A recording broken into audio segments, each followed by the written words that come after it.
Hi everyone, it's Mimi. Welcome back to my channel.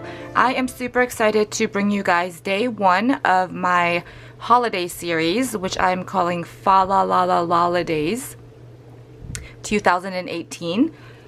So today we are going to create this pop-up gift box. Isn't it so super cute? I first saw this tutorial from Linda Parker, who is a Stampin' Up! Demonstrator. I did go ahead and alter her measurements to make a slightly larger box. These are the original ones that I followed her tutorial for. This makes, I think, about a 2 3/8 inch square box. And the cool thing about it is, after you open the box up and you fill your box with goodies, your lid just seals up by pressing down and it stays put. Isn't that so cute? So I actually started creating these before I came up with the larger measurements. This one is about 2 7/8 squared, so it's almost 3 inches. So it does carry quite a bit of stuff in it, so you can see the size difference here. This one is the one I'm going to show you how to make today. So let me share with you some of these. I made these as gift holders for my coworkers. I'll most likely put candy in here to gift them to coworkers. These 4 boxes here, I have not yet decorated the sides. This one I did. I ran out of paper, but these are so super adorable, and really it's not hard to do at all. So let me set these off to the side, and if you want to learn how to create these, come join me. To start off, you are going to need a scoreboard.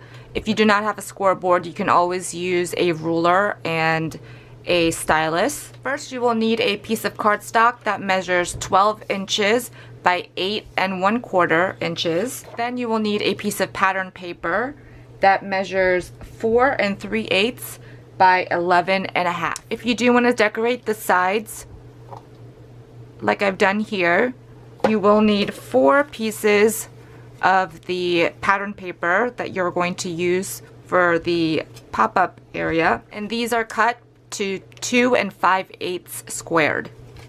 And you will need 4 of those. So let's get started scoring our base. You're going to place this in your scoreboard with the 12-inch across the top. You are first going to score at 2 7/8, 5 3/4, 8 5/8, and 11 1/2. Turn your paper to the 8 1/2 inch side and score it at 2 7/8,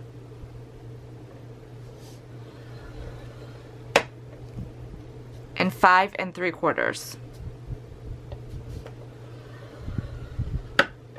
For your pattern paper, if it is directional, make sure that the top is facing to the right. This paper doesn't matter because it's the same on the top and the bottom. You are going to score this on the 4 3/8 inch side at 2 7/8.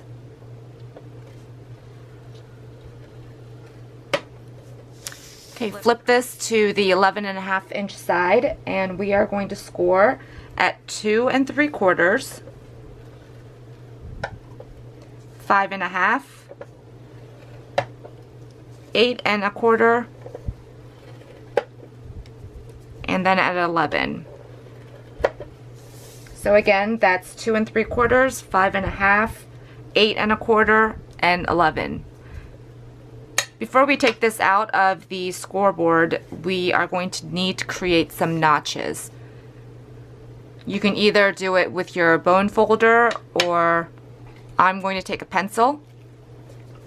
And you just want to place the tiniest mark. So we are going to notch at 1 3/8, 4 1/8, 6 7/8, finally at 9 5/8. And after you're done notching, this is what you should have. These little marks are essentially halfway with each little scored box here, and that'll make sense in a little bit. So that is all the scoring that we need to do. We are going to do the pop-up area first. Go ahead and score and burnish. I'm actually going to use my Teflon bone folder on all the score lines.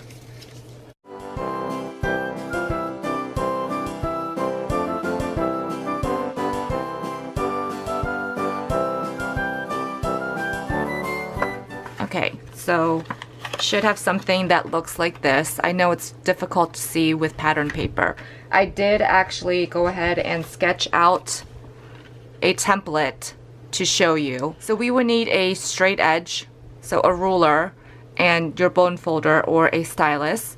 We are going to line up each one of these little tick marks to the corners.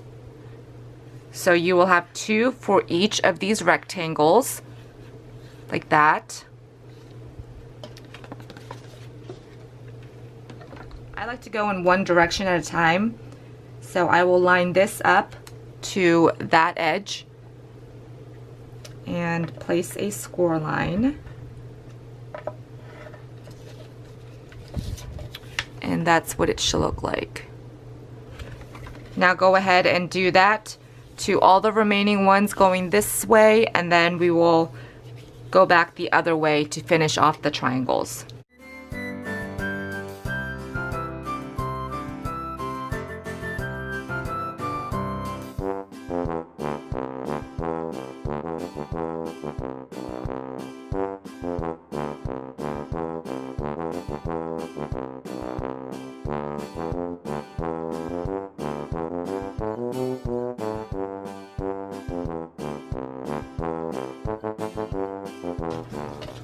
Okay, so that is what you should have.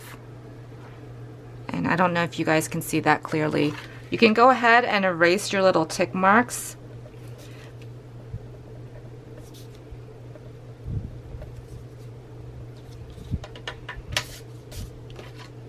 Okay, we're going to do some slight cutting on this piece.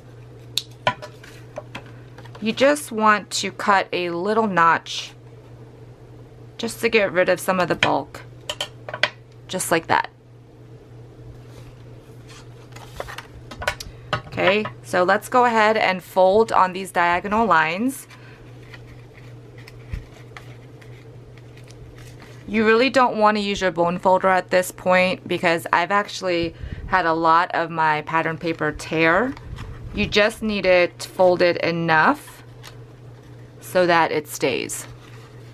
Now for the remaining triangles, this score line that you have in between the second and third and fourth triangle, you want to press to the back and then bring this triangle forward. I hope that makes sense. And what I like to do with each one is bring the last one over just to kind of reinforce that. So I'll show you that again.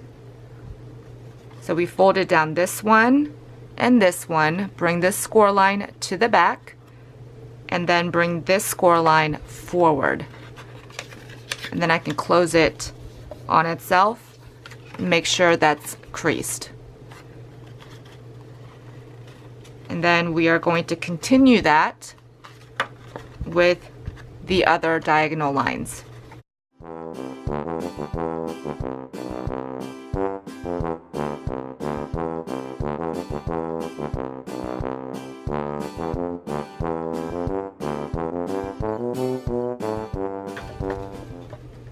Okay, for the last one, because this is our tab that we are going to use to close the top up, I like to do the same thing, pretending that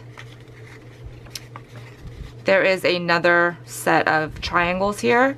So this one can be a little finicky.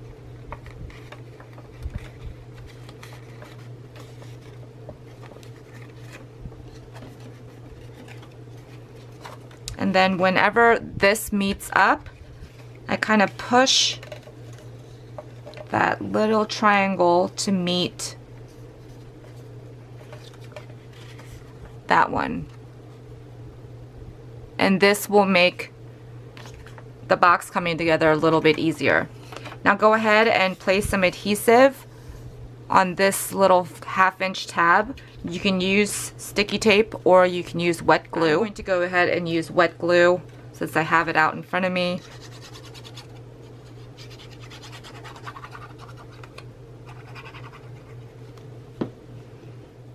And then you can fold it down on each first section on either side, and it should match up perfectly to the other side. Go ahead and use your bone folder to make sure that it's adhered. Create your box shape, and this is how it's going to fold. So all your little triangles need to be pointing up like this. It kind of creates like this little diamond star shape, and then these will go in like that. Kind of looks like a house with a very shallow roof. And then go ahead and set this aside. We're going to work on our base. Here is our base piece. We are going to fold and burnish on all our score lines.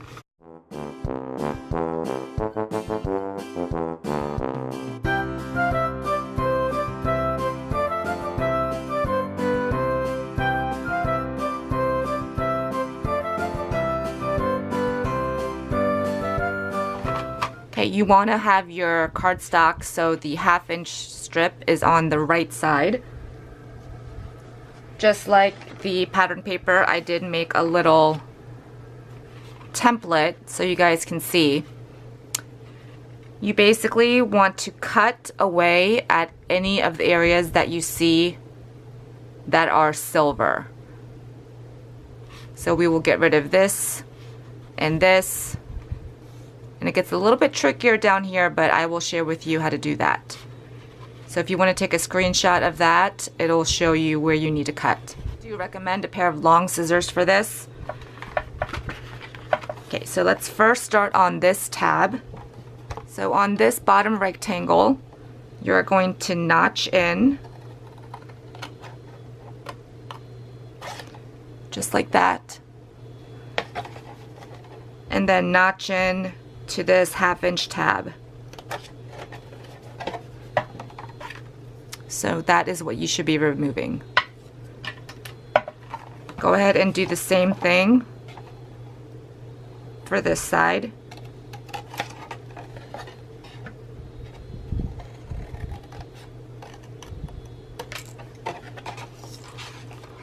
So your cardstock should look like that now. This will be the bottom of our box. Go ahead and cut up all of these score lines.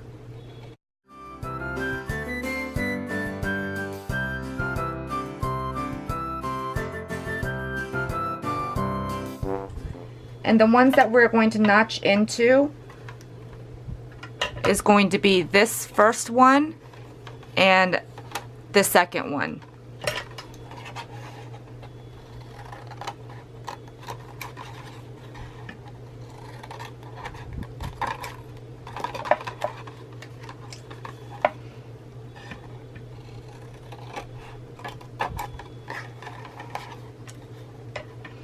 You may also have to cut off a little bit depending on how you cut the little tabs because of the score lines. If I show you this way, I normally like to cut inside of where the embossing is from your score tool, like that.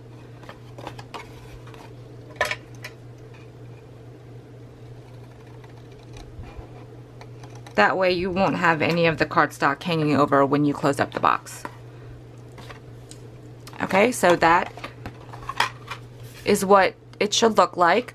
For the top, we are going to angle cut in to every single one of these squares. So we already started on this side.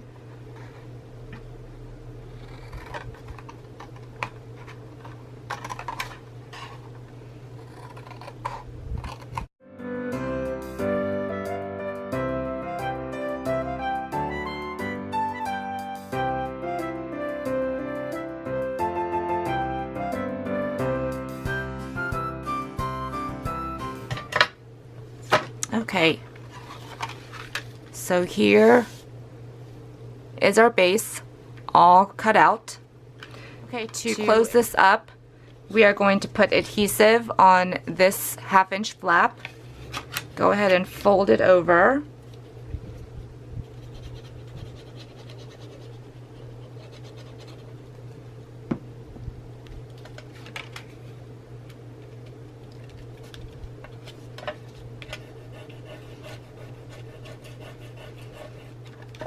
So that is what your box should look like. Fold these top panels out. I'm just going to temporarily just fold these in so that I have some room. Apply adhesive to each one of these. You don't need to be perfect in applying the glue.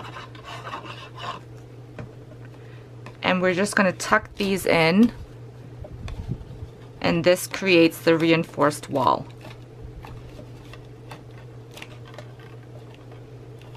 And if you can use double-sided adhesive if that's what you prefer as your adhesive. I've done both.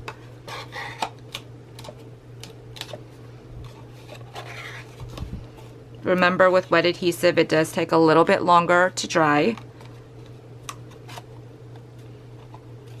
Alrighty, so that is what you should have. So for the bottom, we are first going to find the seam.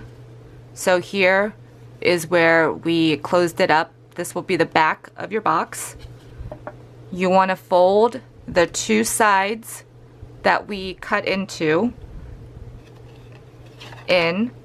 So we want to put adhesive on this one.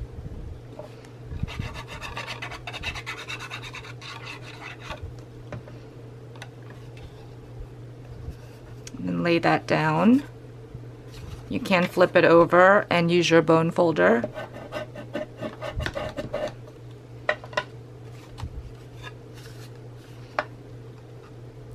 So this will be the front of our box because our seam is back here. So you want to push down the back flap, and then the last will be the front one. So do you see how it sticks out a little bit? I'm just going to go ahead and trim that before I adhere it down.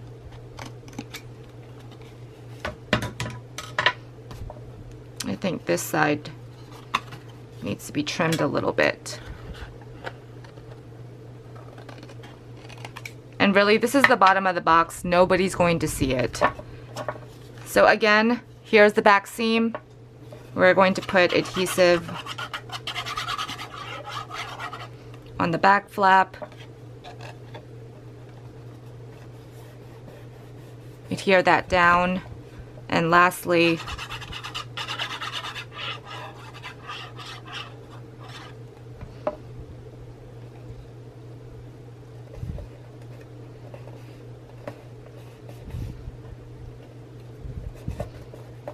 and again, you can take your bone folder, just make sure that's completely adhered. So this is going to fit in perfectly inside. Do you see that? How super cute. You can choose to adhere this to the box or not. I normally do because it is really easy to come out, and I don't want someone that doesn't know what it does and have it fall apart. So you can use either double-sided tape again or wet glue. You don't need a whole lot. I won't even cover the entire side. So I'm just lightly dusting it with the glue. To fit this in, you kind of want to pinch the sides a little bit. Get one side kind of in there and get that down at the bottom and just release it. You can open up the top, take your bone folder, and press that glue down.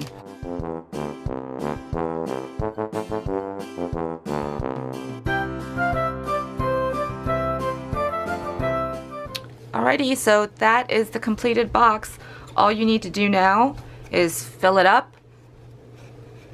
press in all the little scored lines, and then to seal it, you just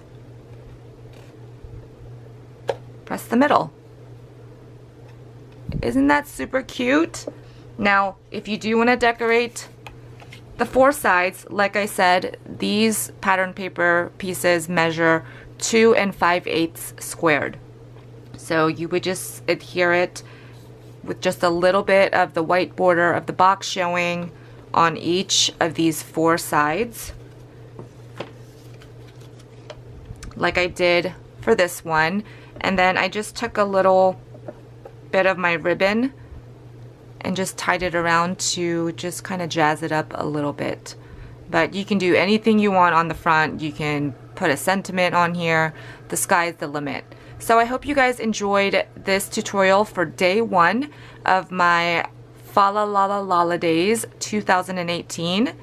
Let me know if you guys have any questions. I hope you guys have fun creating these. As you can see, I created a bunch of them already. So I hope you guys are having a great day, and make sure to stay tuned for day 2 of my holiday series. Thanks for watching, and I'll see you in the next video. Bye everyone.